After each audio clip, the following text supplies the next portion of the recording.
he 100% shut this debate down. He 100% knew that he was getting destroyed. And the irony of Charlie Kirk talking about soy and testosterone when this guy literally looks like he's never set foot in a gym before, that is just... Charlie Kirk had a debate with a vegan, and it was so bad that he actually deleted it. So shout out to David Rams for posting this. Let's have a look. This is pretty interesting. The person he debated, Michael Bilatek, a fighter, a fitness coach, a masculinity coach. Not exactly your stereotypical soy boy. So let's take a closer look at the debate Charlie Kirk didn't want you to see. So I've seen, based on most of your clips, that I agree with most of your beliefs and stances on things, besides... Israel. No, there's one... I guessed. There's one topic that I disagree with your logic on. And I've seen when you debate other people on this topic, oftentimes they get kind of shoot off the mic.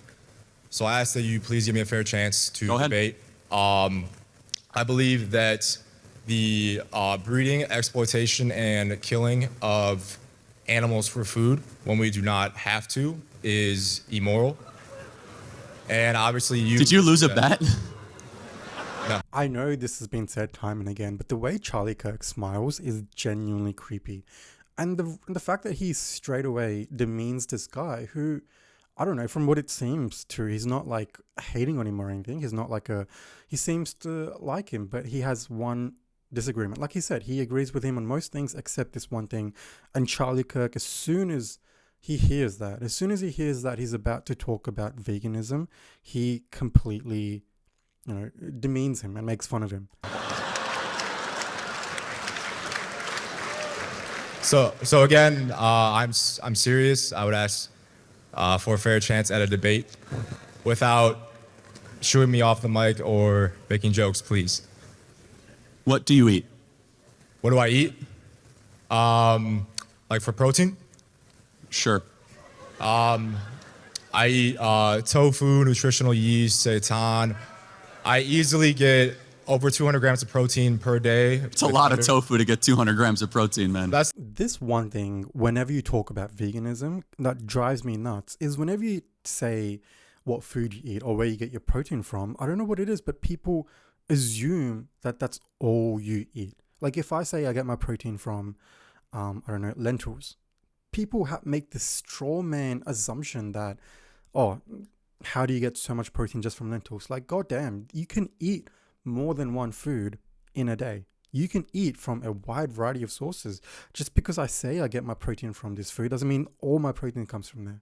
And just because he said that he gets his protein from tofu, he's not freaking saying that he's getting all of his protein from tofu. I don't know.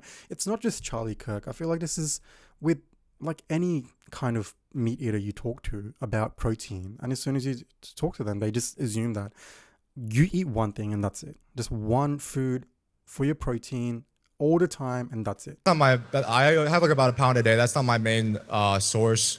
That gives me about 40 a day.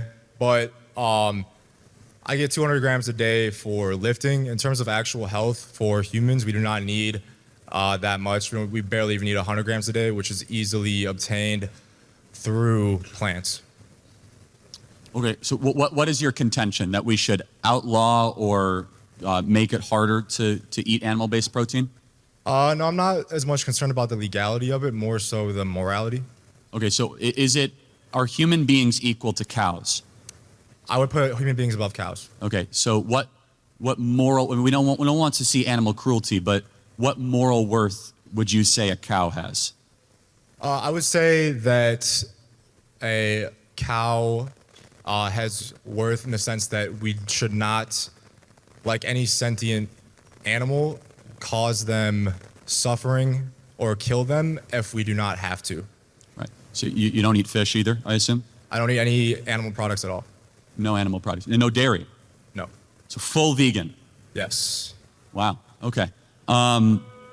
Do you know that there would actually be fewer cows if we didn't eat them? I'm aware, yes. So you would argue for less cows, not more cows, basically?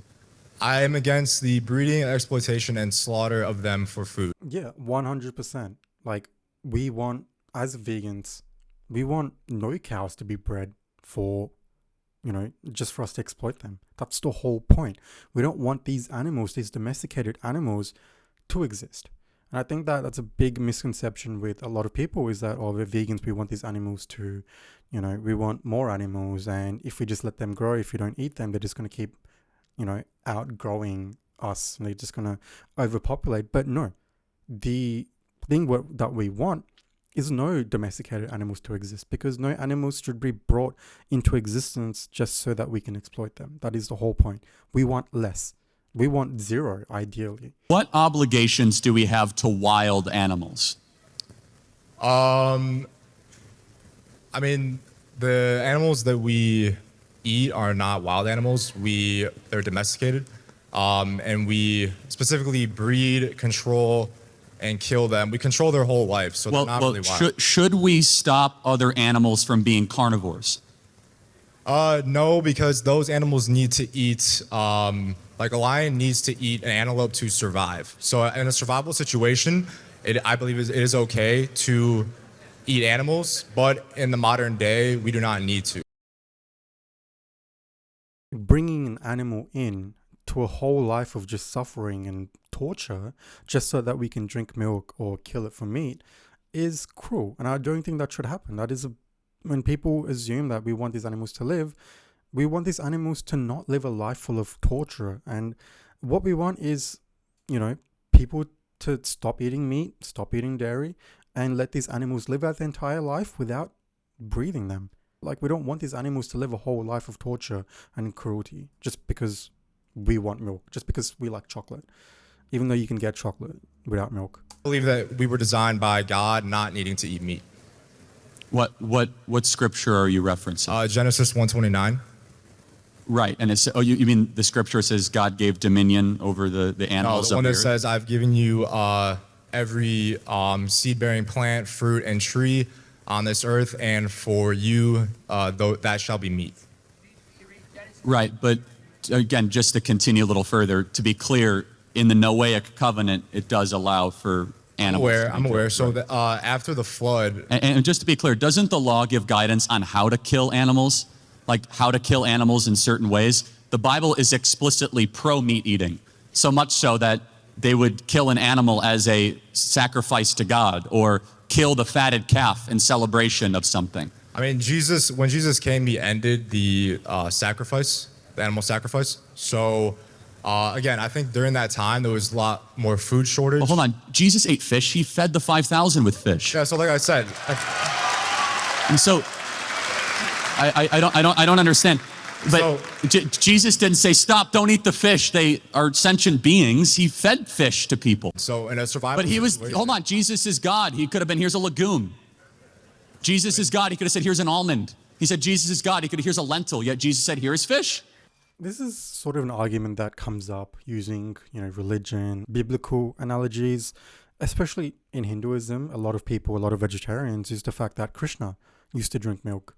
So it's okay for us to drink milk because Krishna drank milk. And if we go by things that we did, or even things that the gods that we call now gods that they did back in the day, if we justified whatever we did based on what they did, that would lead down some pretty, nasty paths.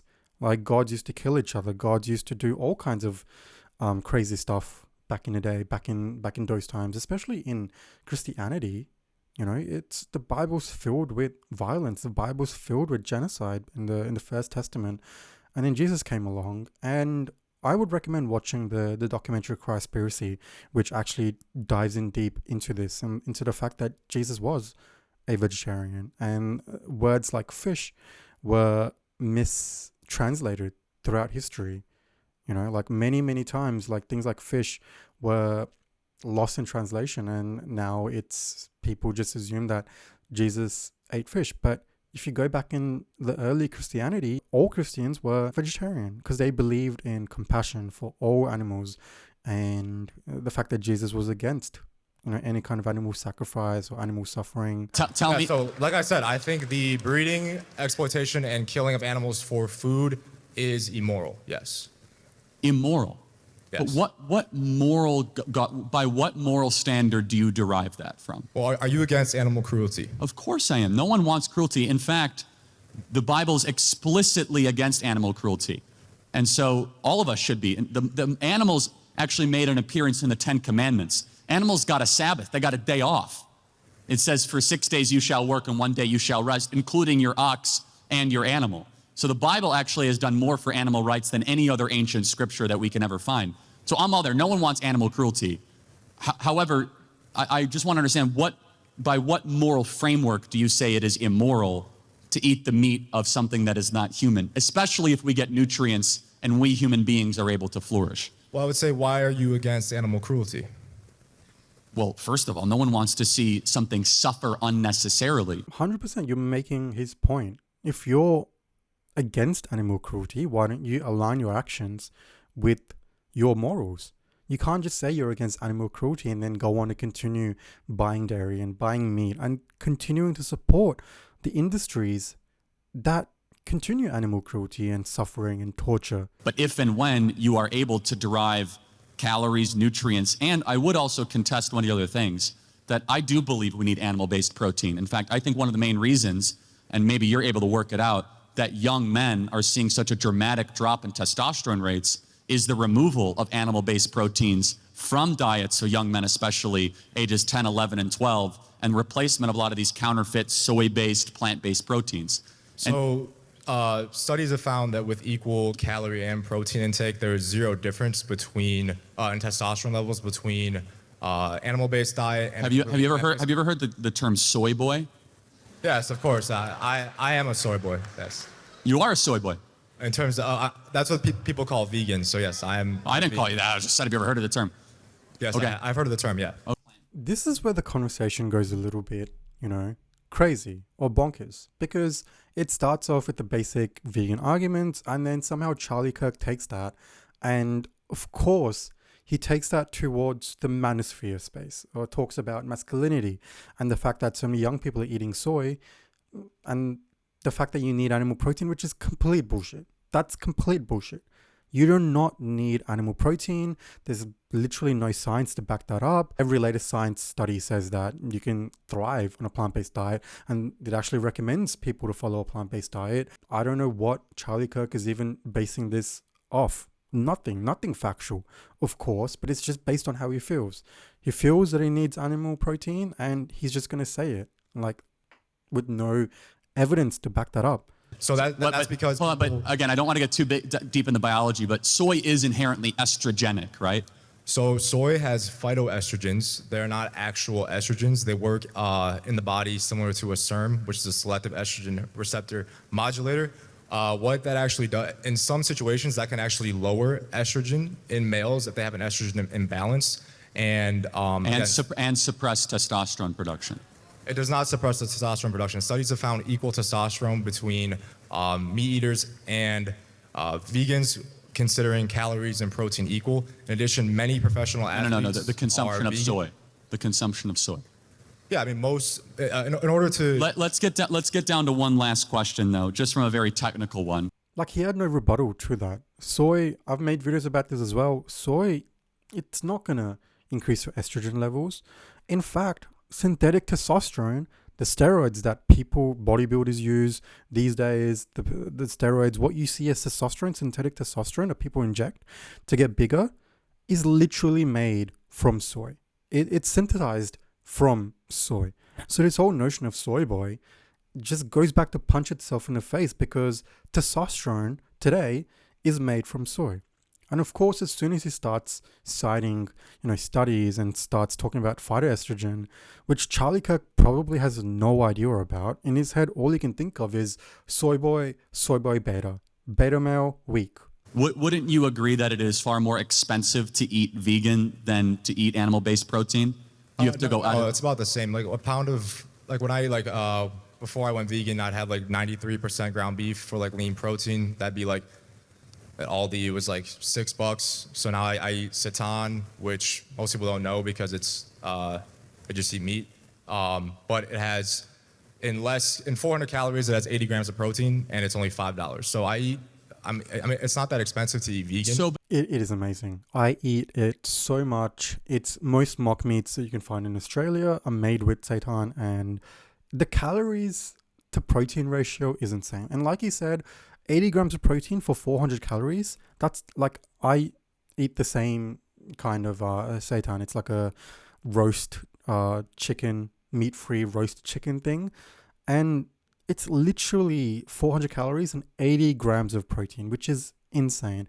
And it makes it so easy to get my protein levels in, like whenever I need more protein for less calories.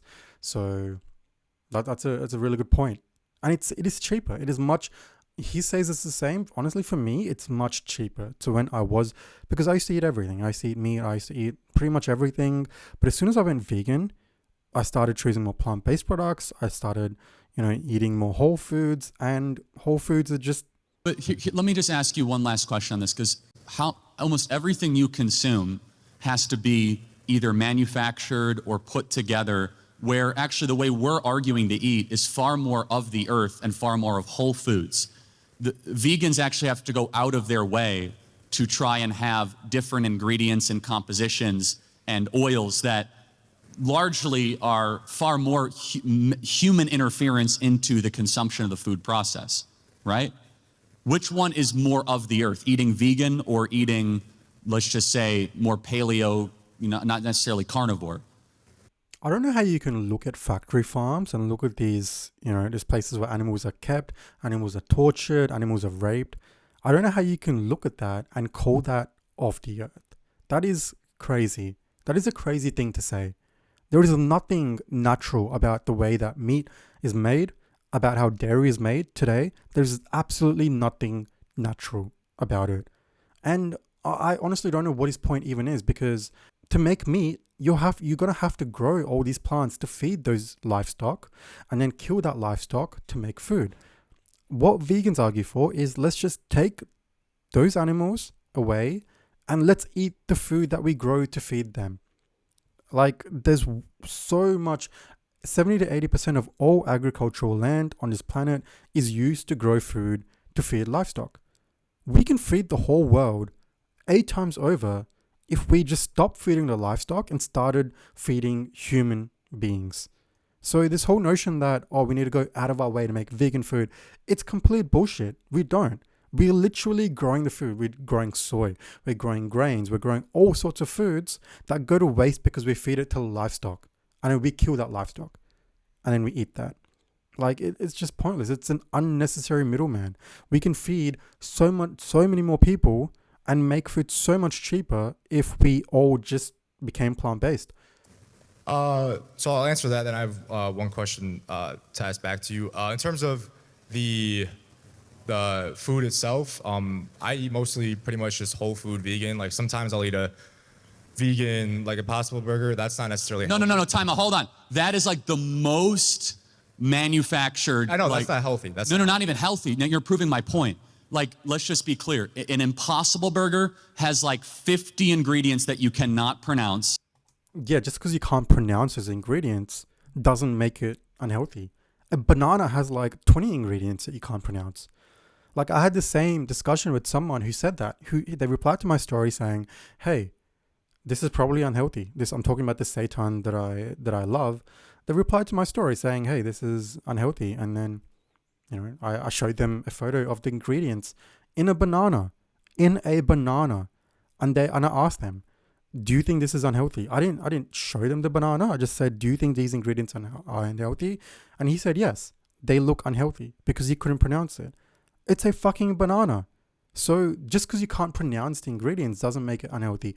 And in fact, there's been studies to show on Impossible Burger that an Impossible Burger is healthier than a meat burger. And it is made in like a lab. Literally, it's like lab-grown meat, and versus a cow. I understand. I'm not saying it's healthy, but No, at the but same time, a cheeseburger is not the staple of a healthy diet either, like with cows. If I had to choose like a double cheeseburger from Culver's or an Impossible Burger, it's a double cheeseburger every single day that is better for you. Like, it's not even close.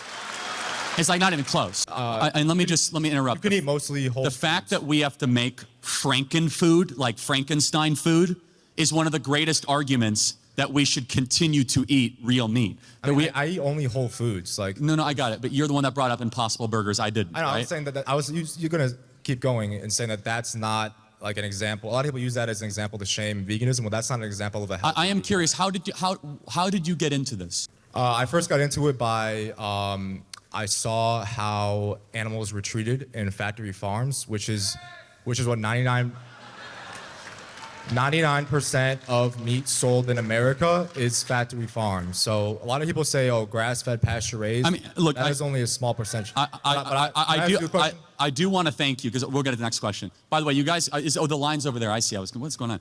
He 100% shut this debate down. He 100% knew that he was getting destroyed. This guy wasn't even being combative. He literally said that he agrees with him on literally everything else but this one topic, and Charlie Kirk couldn't even handle that.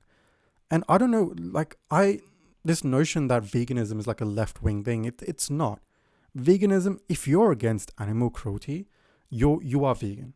It's not like a political thing. It is political, but more in the sense that it's not like a left-wing thing or a right-wing thing or a conservative thing. You can be anywhere on the political spectrum and still think that animal cruelty is bad. You can still think that the meat and dairy industry getting the amount of subsidies that they do is bad.